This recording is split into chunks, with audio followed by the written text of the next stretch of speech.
नमस्कार मित्रो, माझ्या कायदेभान या लीगल चॅनलवर तुमचं स्वागत आहे. आजच्या व्हिडिओचा विषय आहे की तुमच्या एखाद्या प्रॉपर्टीचं बेकायदेशीरपणे खरेदी खत करून देण्यात आलं असेल, मग अशा खरेदी खताला चॅलेंज करताना रेव्हेन्यू कोर्ट आणि सिव्हिल कोर्ट दोन्ही ठिकाणी दावे दाखल करायचे असतात. या अनुषंगाने माहिती आणि नेमकं कुठे चुका होतात ते बघूया आणि त्या चुका कशा टाळाव्या ही गोष्ट पण आपण बघूया.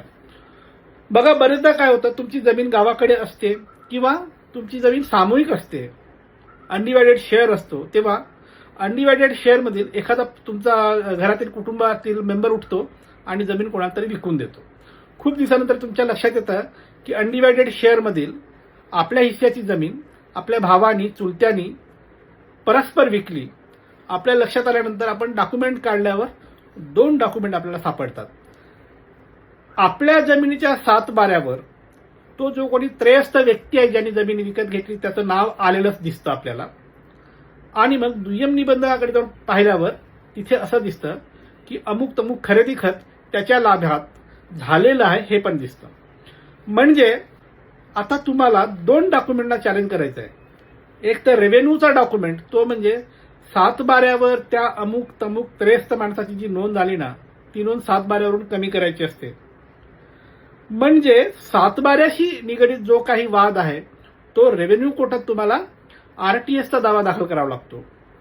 आणि दुय्यम निबंधकाकडे त्या माणसाच्या लाभामध्ये तुमच्या कुटुंबातल्या सदस्यांनी जे खरेदी खत रजिस्टर करून दिलं त्या खरेदी दस्ताला सिव्हिल कोर्टात चॅलेंज करून तो दस्त रद्द करून घ्यायचा असतो. असे 2 वेगवेगळे केस आहेत.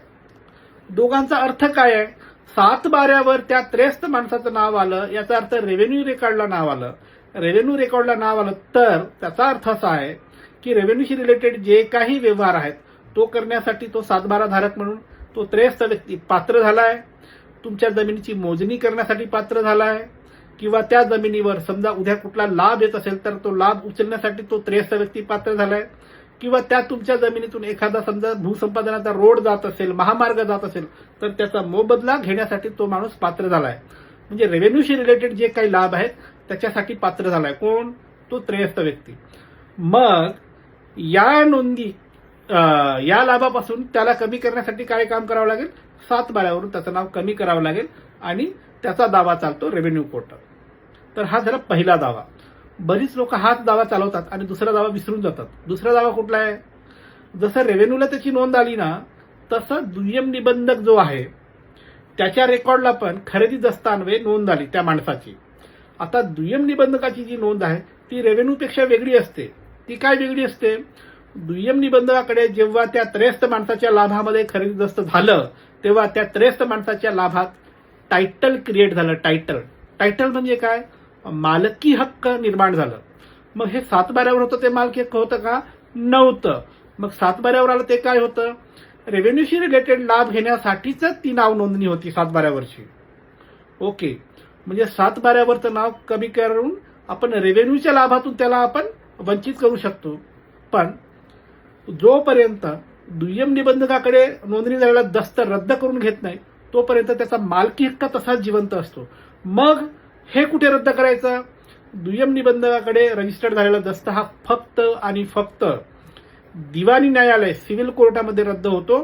त्याच्यामुळे तिकडे दावा दाखल करून हा दस्त रद्द करायचा. मग तुम्ही लोक काय चूक करता? दिवाणी न्यायालयात जात नाही. का जात नाही? कारण तिथे कोर्ट स्टॅम्प लागतं, कोर्ट फीज लागतं म्हणून बरीच लोक जात नाही, रेव्हेन्यूकडेच जातात. रेव्हेन्यूचा दावा खेळतात, रेव्हेन्यूचा दावा जिंकतात. 7 बाऱ्यावरून त्याचं नाव कमी होतं पण त्याचं टायटल तसंच जिवंत असतं. आणि या सगळ्या चक्करमध्ये 3 वर्ष निघून गेले की तुमच्यावर लिमिटेशनची बाधा येते. ती काय आहे? रेव्हेन्यूचा दस्त तुम्हाला 3 वर्षाच्या आत रद्द करण्यासाठी चॅलेंज करायचा होता. आता इथे अजून एक गोष्ट येते, डेट ऑफ नॉलेज. दस्त कधीही होऊ द्या पण ज्या दिवशी तुम्हाला दस्त झालं हे कळलं त्याला डेट ऑफ नॉलेज म्हणतात. त्याचा एक वेगळा पॅरा लिहावा लागतो दाव्यामध्ये. डेट ऑफ नॉलेज पासून 3 वर्षाच्या आत तुम्हाला चॅलेंज करायचा असतो. आता डेट ऑफ नॉलेजचा घोळ काय झाला तुमच्या बाजूनी? तुम्ही रेव्हेन्यूची केस लढलात तेव्हा तुम्ही केस दाखल केलात, तिथे तुम्हाला संबंधित व्यवहाराचं नॉलेज आलं याचा रेकॉर्डवर नोंद झाली आणि त्या तारखेपासून 3 वर्षाच्या आत तुम्ही हा दस्त चॅलेंज न केल्यामुळे सिव्हिल कोर्टात, नंतर सिव्हिल कोर्ट काय करतं की तुमचा दावा लिमिटेशनमध्ये उडवतो. त्यामुळे असं होऊ नये म्हणून काय करायचं, एकाच वेळी रेव्हेन्यू आणि सिव्हिल दोन्ही दावे एकाच वेळी चालू करायचे.